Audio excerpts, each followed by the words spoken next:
Okay, so moving on. BJ, do you want to name off the name of Noe's child next? Nah. What? Nah. I get it! I don't. What? Naomi's daughter, her name is Na. Oh. Or nah. Nah. God damn it. And we are very corny for making that joke too, because that joke is one that's often made in the game. So, Oh, God. That's the very first joke. It's like whether it's Crom or Noe that approaches Na when you first find her in her level where you can recruit her. It's like, what's your name? Don't you want to tell me your name? Nah. You can tell me your name. No, it's not. No, don't worry. I've probably been making the corniest of jokes throughout this entire thing. So, don't feel bad. Anyway. Na is definitely one of the more upbeat characters, in my personal opinion. She's the youngest, I believe. The youngest? Out of the children characters, yeah. Yeah, she's the youngest. That's not only is she the youngest in human years, considering she's a Manakete, she's considered an infant. Though she is very much a teenage human girl. Like, she's obviously a teenager. In Manakete years, she's an infant. Yeah. Wait, but you can get her married off? Yes. So somebody in this game is gonna commit pedophilia. I don't know what to say about that. Okay, Na herself, she's somewhat opposite of her mother. Like, Noe is very playful. Na just wants to train and get better at what she does. But she's also probably one of the more depressing backstories, because we find out that after her father and Noe are killed, she's sent to a foster home because she's still so young. And due to the fact that she's half Manakete, she's not exactly welcomed that well. Despite the fact that she helps defend her foster home against like enemies in Risen. She does things without asking. She's still just not welcomed. And it's just sad. Mm-hmm. So she's a character, and like we mostly find this out from her discussion with her father, but she's a character who she's kind of like grown up with disappointment, and because of that, she just sort of accepts it.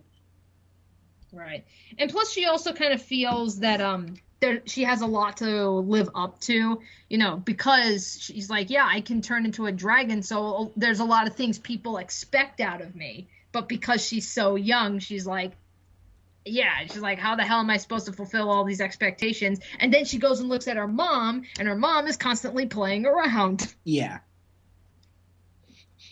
But this does help show the more it's the wiser side of Noe, because apparently because Na is so young, whenever she uses the Dragon Stone, which is the stone that they need in order to transform into dragons, whenever she uses it, it wears Na out because of how young she is. So Noe takes it upon herself. Look, Na. Promise me you'll only use this Dragonstone when you actually need it to fight, because you're still too young. It will probably end up killing you if you use it too much. So, that kind of showed a more, I guess, a more adult side to Noe, I feel. Yeah, I suppose. Not herself though. She there are characters like examples of this, like Owain and with Owain, where she wants to act all serious and just wants to study. Other characters she'll act more playful with. The example of this is Jerome. Like I mentioned, the character who tries to steal Jerome's mask. That's Na. Na does it out of pure curiosity because she wants to see his face, and it gets to the point where she turns into a dragon herself and starts chasing after him. And he's like, "Oh God, Marina, get me out of here!" Yeah, and that's if you pair up with Yarn, it's at first she thinks okay, here's somebody else that can transform and everything, so we got something in common, and then it's oh well, Yarn is fucking Yarn. But at some point, I think some brigands or something tried to actually kidnap Na. And basically, Yarn was the one that picked up on it right away and went to her rescue. And she was so freaked out by it. She's like, I've never had anybody literally try to kidnap me and everything. She was really, really freaked out by it. And Yarn basically saved her ass. Yeah, she was so traumatized by it to the point where Yarn was like, okay, I won't leave your side from now on. I'll stay with you. Like, that one was actually kind of cute. Yeah, I liked that. Yeah, a character development for Yarn as well. Let's say that was pretty cool. Yeah. Yeah, and then like in another one of the pairings with I think at this point probably the last kid that we got to talk about, not quite sure if they've like flat out confirmed if it's true or if she's just like pulling shit out of her ass, but supposedly Na can also talk to Naga. No. But however, here's the thing though. Again, major spoilers. Stop watching if I don't know why you're still watching if you care about spoilers, but whatever. At the in the Future Past DLC, Tiki actually is killed. By Grima, by Robin Grima. Yes, it's like Tiki was having an audience with Lucina, but then Grima, like obviously in the form of the fallen Robin, comes in trying to kill Lucina because Lucina's the only one that can stop him, but Tiki saves her and ends up dying in the process. Ooh.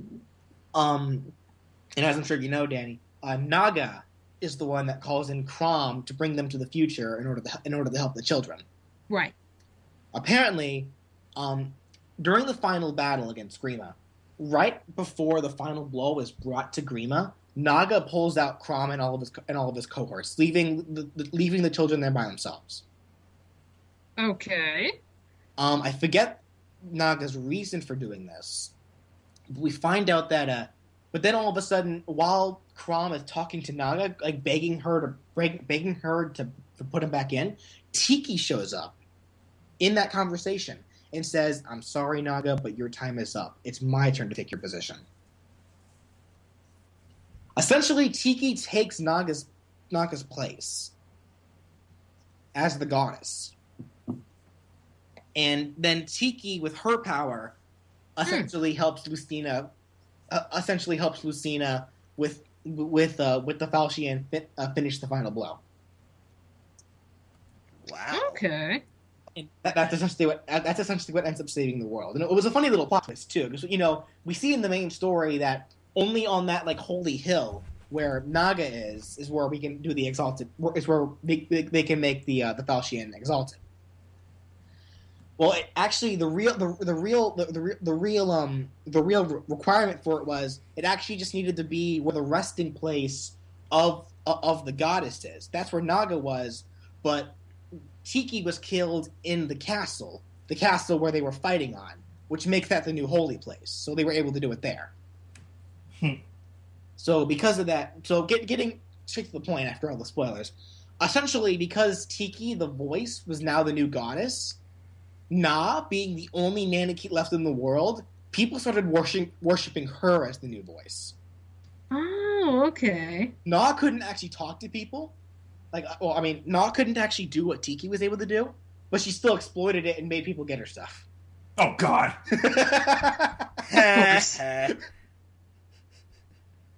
It was funny too, because Na shows up right after Yarn explains about the animal rights activists that kept pestering him, and then Na comes up people keep pestering me about being the voice and crap, and Yarn was like, see, someone understands my pain, and Na was like, well, it's not so bad. I mean, they get me stuff whenever I ask, and Yarn was like, I take it back. You don't understand my pain at all. Aww. Aww. It was funny though. Yep. All right. So anything more about Na? There. Not off the top of my head. All right. So I guess we'll move on to the final child, Robin's kid. Look, it's gonna be you. Better just give up and accept it now.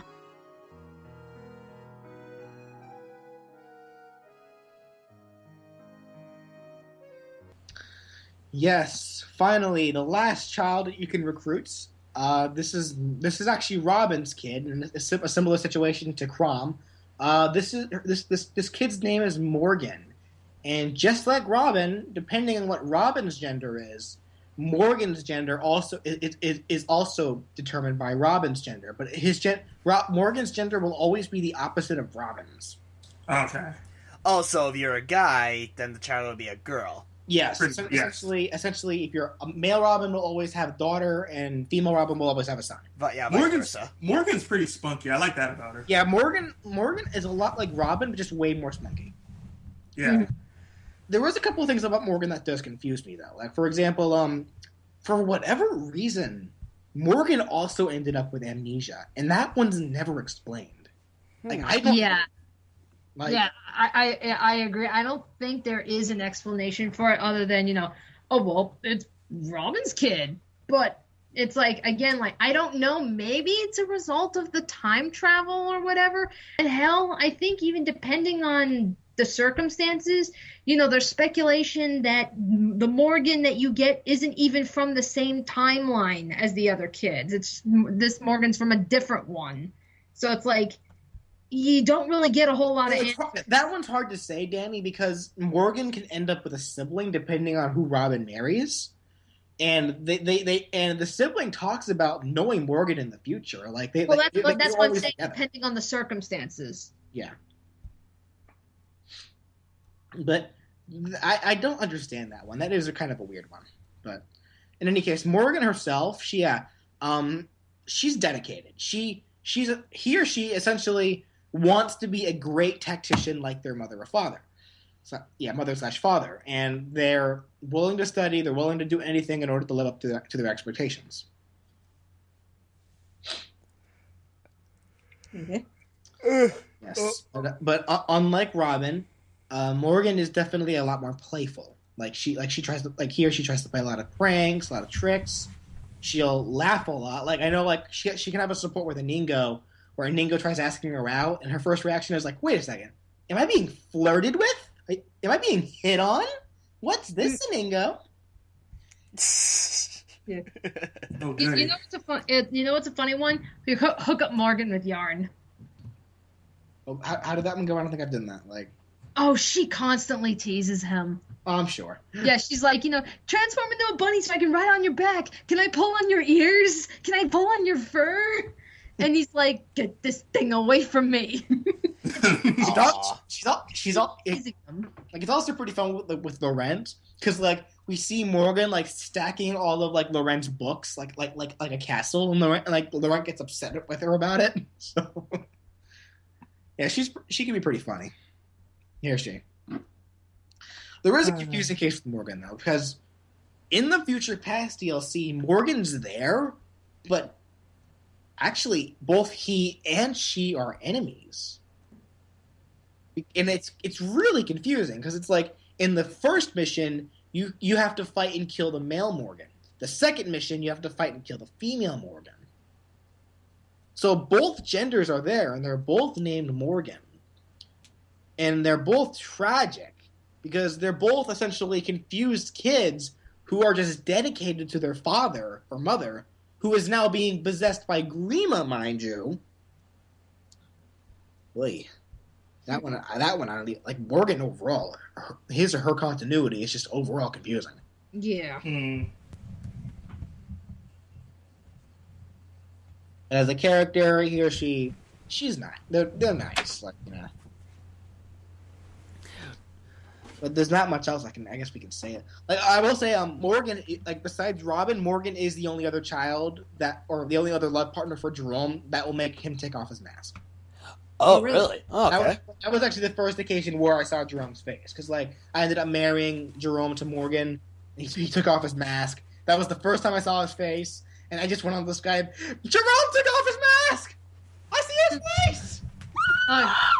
Yeah, because it's like, because I mean, it's like because like for like female Morgan, I hooked her up with Yarn, which I thought was funny. Male Morgan, I liked hooking him up with Na, and that one I thought really cute, because it was like Na was going on saying how she prays to Naga, and he's like, oh, okay, so what does Naga want?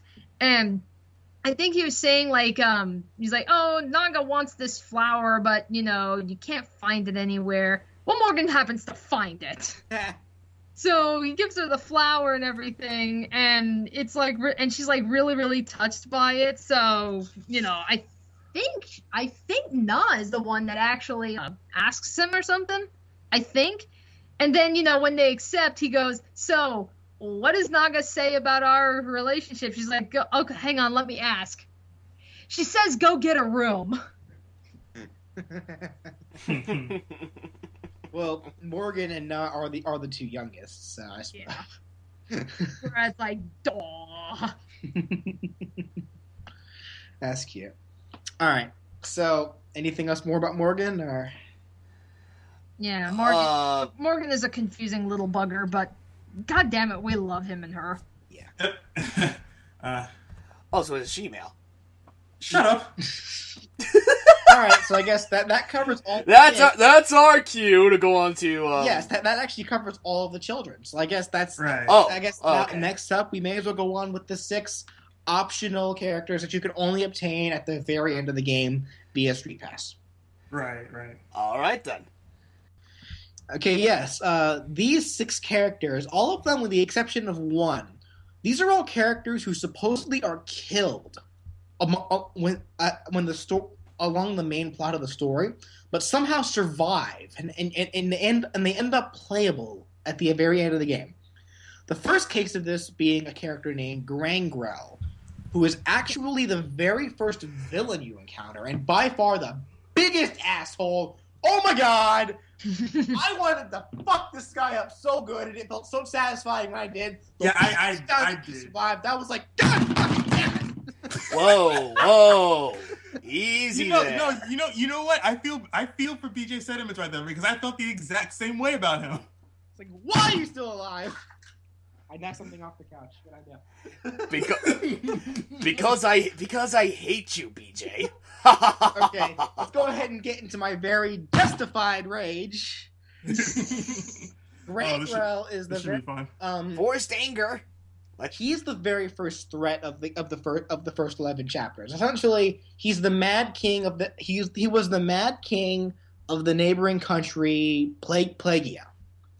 Right. Alrighty. This was a war-hungry guy. Essentially, he felt wronged for the actions that Crom's father did to his country before Crom's father was killed and Crom's older sister took over.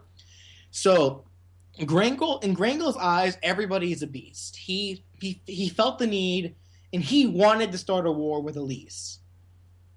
So he did everything in his power to do so. Like he would send brigades off to Elise to just start riots. He kidnaps Maribel at one point and frames and says that she went and that she attacked him.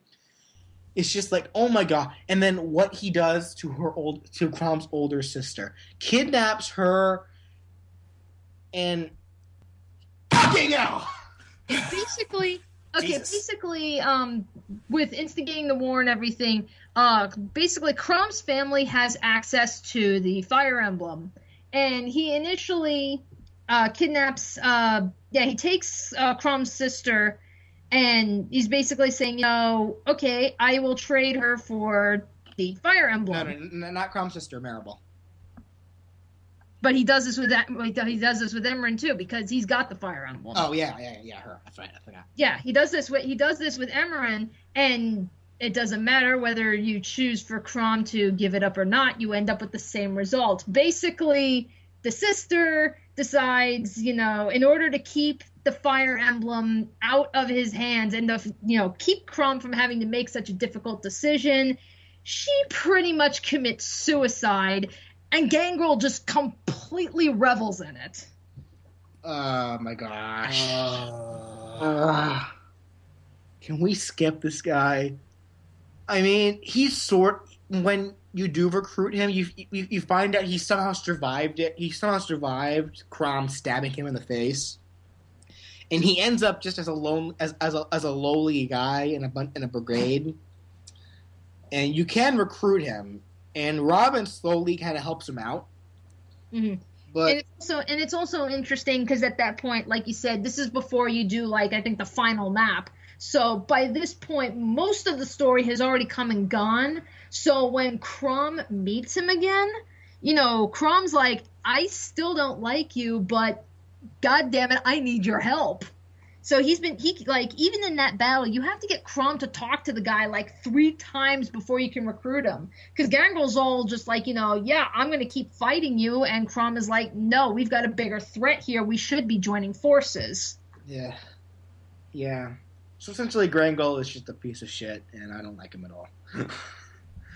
And that's not to say that he's a bad character. I mean, he's an evil character. But the fact that I hate him so much just shows how well written he was.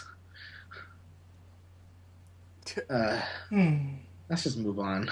Alright, you know what? Yeah. Fuck you, Gangrel. How in blazes did you get me to bluff you? If you're trying to make a new man of me, it's working. Yes, let's go ahead and talk about a more likable bastard, Walhart the Conqueror. Yeah, Yes. Walhart is basically villain number 2. Yes, he is the conqueror of the continent of Valm. He's the one that tries to instigate the war against Crom 2 years after Gangrel. This guy is essentially just a monster of a man. But funny enough, his intentions are the same as Crom's. His intention, we brought up the Fire Emblem with Gangrel. The Fire Emblem is an artifact that was used in case the fell dragon Grima would ever come back, and they would use it to seal him. Walhart wanted it for the same reason, so just in case Grima did ever come back, he'd be able to seal him, but he felt it was more capable in his hands than it was in Crom's. And Walhart's reasoning is, there's too much war in this world, so I'm going to conquer every nation with war, hypocritically enough, in order to stop the wars. Yeah. Basically, put everything under my rule. Yeah. And he was well able to do it too. Like I said, he was a monster of a man. He was able to take out Basilia almost. Yeah. Almost. But once again, just somehow like Gangrel, he somehow survived when the army went up against him. And we found him, and you could recruit him.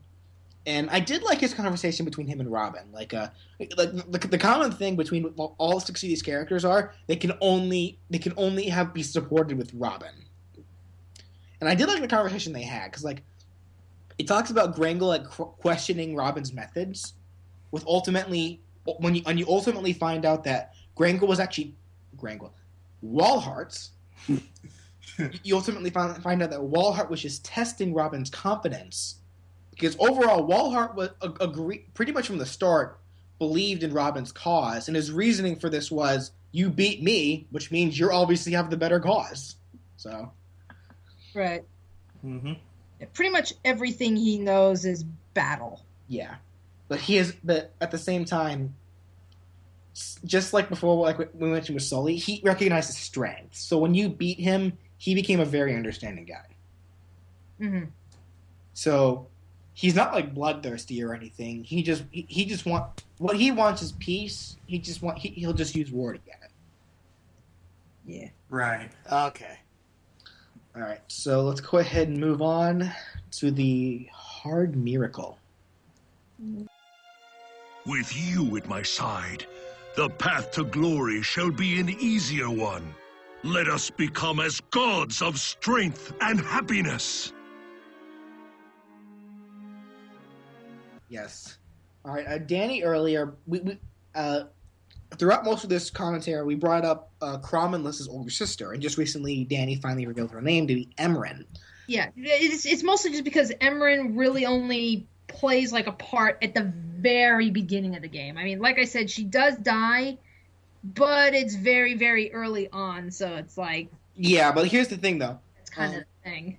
Emmeryn is a very, I guess, an inspirational character. She's a very graceful character. She knows that all men want peace. She cares more about the people than herself. Crom at one point's even be selfish for once in your life. Don't go back there. They're gonna kill you.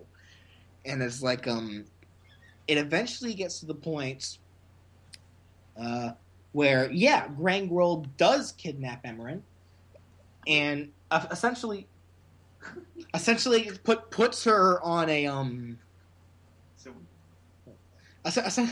like a big spire of rock. Yeah, on this giant rock, and like have all these arrows pointing at her, and Grangel's just like, okay, make one move, and your sister's body's gonna go flat on the ground. And essentially, Gangrel, like we said before, is like, give me the Fire Emblem, or I'm gonna kill your sister. And Emmeryn, hearing all this, is just like, okay, Crom, I'm not even gonna give you the choice. And then just falls off the rock and just sort of kills herself. Mm-hmm. But then, her death not only had an impact on the heroes, obviously, it also had an impact on Gangrel's army. That actually partially led to his own downfalls because people were abandoning him left and right after what happened. Yes, so her death is definitely one of the most meaningful in the game. Right. Until you get to the end of the game. Just like Gangrel, just like Walhart, somehow she lives. I don't even know. Here's the thing, though. I don't even know how she did this. Like, she jumps off, and her body is splat. Crom was never able to retrieve her body, to give her a proper burial, because, they had to get away from Grangel's troops. Yeah. So we assume that Gangrel did something to her, but it's never shown. Until the very end of the game, she ends up on this island, like somewhere in the middle of the ocean, with amnesia. How?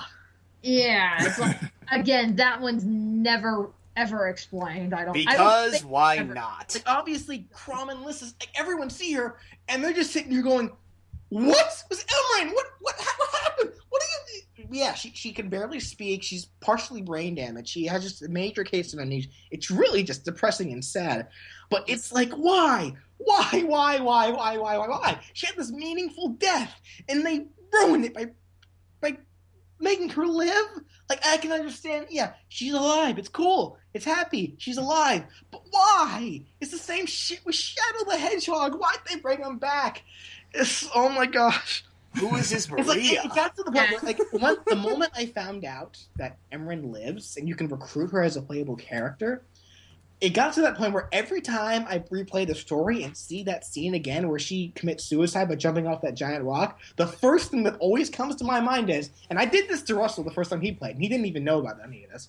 My first thought was, hey, Crom, listen, check it out. I'm going to do my press impression of a swan diver. I can't see it anymore. It ruined it. Oh, BJ. It ruined it. Can you blame me? Why'd they bring her back to life? Oh my god. Oh god, like you said, like, oh man, it's probably because it's just like Shadow the Hedgehog. What? Did he have like a huge fan base? It's like, no, we want her back, please. But that was the only game she was ever in. There was literally no excuse. There was no reason to bring her back. Not at all. So we're just bringing her back because, you know what? Why the fuck not? She has no purpose here. You know what? Let's just bring her back anyway. That being said, we got into like we said, there's not much else to say about her because she's a graceful character, but we only know her for a short time in the beginning, and then when we do see her again, she has amnesia. Not much else to say. Let's move on. That's right. Thank you for this chance. I love you. You make me whole again. Yes. Okay. The next character at the end of the game, optional character you can recruit, is actually another character once again that came back to life somehow. But this one's actually well explained, and I'll accept this one. This one is Yanfei, Seiri's brother. Mm-hmm. Okay. Now, I guess you guys want to go ahead and get into detail about Yanfei before you recruit him? Okay, Yanfei ended up joining up with Walhart, which obviously Seiri did not like because she ended up joining up with Crom. So I guess like as far as like Walhart's henchman, I guess if you want to call it, Yanfei was one of the first that you would encounter, which kind of makes sense considering, you got Seiri on your side and stuff. But it's actually, he's not very malicious or anything. He's very much like Sayri. He's very honorable. He's very loyal. His reasonings are actually to protect the sister. So he puts Sayri's life over his own. It's just it puts him on the wrong path, basically. Yes, and it causes him to end up dying, which a different character, whose name that I forget, I don't even remember. I don't even want to remember it. We will refer to him as Butterface. Reveals to Sayri about Yenfei's initial intentions. That he essentially joined Walhart to protect her. Then at the end of the game, we see Yenfei come back. But here's the thing, though. This is another time travel. I don't even know what. It's an alternate timeline. Yeah, somehow Yenfei ends up from a different timeline where Sayri is killed, and this one ends up in the current world that we play in, where she's alive. Yes, don't know why he's there, but Yeah, that is something I don't think really was explained, was how he ended up in the time travel thing. Like, I get the alternate timeline thing. Like, I get that. I don't think it was really explained, like, how he got into the outer realms or anything that allowed him to time travel in the first place. Because they were saying was, in his timeline, because he felt so guilty about not being able to protect Sayri, he constantly visited and protected her grave. Yeah. But again, Yenfei is a character who we don't get to see a whole lot of, so there's not much to say about him. This next character we can say quite a bit about, though, so we'll go ahead and move on to her. I claim to be no master in the arts of romance, but my love for you shall be challenged by none.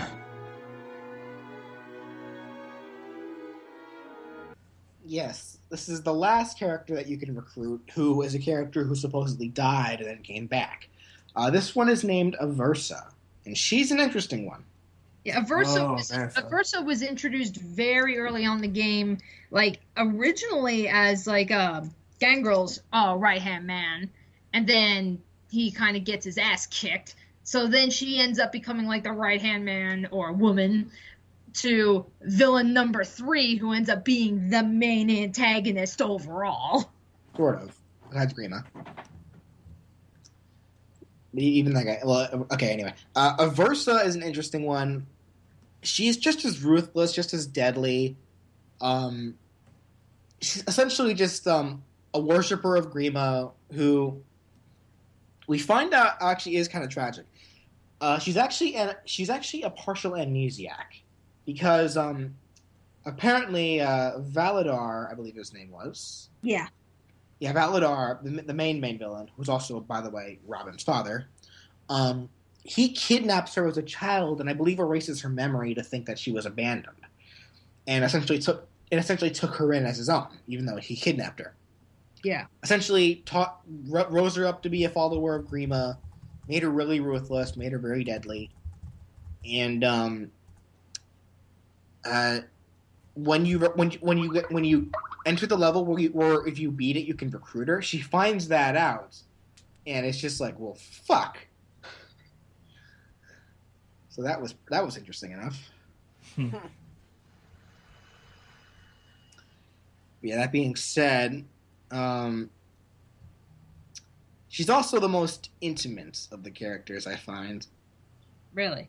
Yeah, because she's definitely the most what's the word? I guess shameless. Like she's not afraid to definitely express herself. In fact, if you actually marry Aversa, if you have Rob marry Aversa, her confession is her shoving Robin's face into her tits. Oh. Ew. So that's a thing. Ew. Ew. I think Oh my! I think that's a good note to just get on to the final character and be done with this. Very well. Aw, we're almost done already. Oh. From now on, I live only for you. And as you may have noticed, I'm the fiercely loyal type. Yes, let's finish this off with a bang. The final character, Priam. Definitely the most out-of-nowhere character. Yeah, because he has absolutely nothing to do with this story whatsoever. Which is why, just like the other 5 characters in this, yeah, they have nothing. They have all of them are dead, so they have nothing to do with the story. They're literally optional characters who you can get if you want to. Priam is another one of those cases. He's just there, like in the optional fight, Crom and Robin, we hear about this awesome soldier who is supposedly a descendant of a very very strong mercenary who we think would be awesome on our army. In our army, yeah. And then sure enough, somehow Priam just ends up right there. And in order to recruit him, you have to fight him as well as 100 other soldiers in order to win. I'm sorry, what? Him and his army. Yes. Yeah. There's like a good 100 soldiers you have to kill, and all of them are a bitch. Priam's level is easily the hardest. Yeah, it's like, as of right now, that's like the only map, like, as far as like the optional characters, I still struggle. Because it's like, I may be able to get Priam and get like most of his army, but by the time I get down to maybe like the last few units, I've maybe got only like 1 or 2 left and they're nearly dead. So it's like, it's unfortunately one of those maps where you have to clear everything out. You can't just take out the leader. Yes. Now, Priam himself, we mentioned how he's the descendant of a very strong mercenary. That mercenary is Ike. Ah. Yes, Priam is actually Ike's descendant. So Priam himself also wields the same blade that Ike does. He has like the same strength. He makes reference to the blue flame, which is something that Ike did. Priam himself is pretty much. It's funny. Like we said, he can only be supported with Robin, but he has a really funny support too. Because Robin wants to learn more about him. Robin at first just takes Priam as a guy who is a loner, but no, as it turns out, Priam's actually very talkative, because like Robin asks one question, and Priam just goes on this tangent that goes on for hours and hours and hours and hours and hours. It's pretty funny. With that being said, it's just one joke with Priam, and then there's not much else we get to him. Are you able to pair off the female avatar with Priam? Yes. Yeah. Okay. Yes, Robin can marry any character so long as, depending on the gender. So. Okay. There was one other thing with Priam, that I found pretty humorous, because, apparently, Priam, considering how strong he is as a soldier, he's, the strongest. He inspires a lot of different men with a lot of different opinions, too, because we found out after you defeat Priam's level, you actually find out that all of those soldiers are all actually soldiers from different armies. There's Elysian soldiers, Feroxy soldiers, Plagian soldiers, Valmese soldiers. Oh wow! It's a whole mix of soldiers who all ended up getting stranded somehow. They came across Priam. They all challenged him. Priam beat them, and they pretty much just stuck around with Priam, just to make themselves stronger. Nice. And it's actually pretty humorous too, because after you beat Priam and Priam agrees to join you, the soldier's like, "Wait a minute, Priam, what will we do without you?" "I'm sorry, my friends, but now it's time for you to go on your own and hone your own skills." And then one of them's like, "Well, at least let us have one more battle with you." So Priam's like, "Okay, I'll fight each of you one at a time and see who can beat me." And Crom's like, and Priam's like, "Hold on a second, this will take a bit." So yeah. Oh my god. Yeah, all those soldiers just fought. Yeah, Priam fights each of them one by one afterwards. Wow. So yeah, that's pretty cool about Priam. But that's really all there is else to say. So we've covered them all 49 characters. Huzzah! Woo! Now let's get to all those other characters that you can also get in the Street Pass. Woo! How about no? Because there's 200 of them. Let's not. Seriously? Oh, dude. I think we're done. Yeah, I think I've learned quite a lot from this experience regarding Fire Emblem. Get the game. Well, I mean, whenever I have the money for it. No excuse. Get it now. Go steal it if you have to. Oh my god. No, whenever I have the money for it, I will get it. I swear to you. And to everyone else here. And you, Russell, finish it.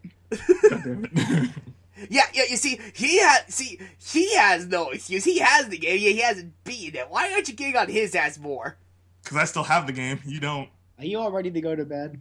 I think I am. Danny's yawning over there. She's ready to pass out. Aw. Danny? Yeah, I'm here. Oh. You actually passed out on us there for a second. I just kind of like stopped paying attention. Oh, Christ. I think that's our cue just to cut this. Alright. Yeah, I guess. Alrighty, so now that we're done, this is RoushutsuRises, Brawl Fan 1, Supersonic 407, and PlatinumRhythm. And Lord knows when's the next time we're going to tackle something this massive again. Hopefully not soon, because, oh my god, this took way too long. Hey guys, tomorrow night, do you want to go over every single Pokemon? Yeah, fuck you. Good night. I was going to say, go on. Wait, next time, guys. Anyway, this has been quite the experience. Thank you guys for filling me in on what I've been missing with Fire Emblem Awakening. Right. All We'll right. see you all next time for the next podcast we do. See ya. Next time, guys. You give my strength purpose and meaning. I'll let the world burn before I see you hurt.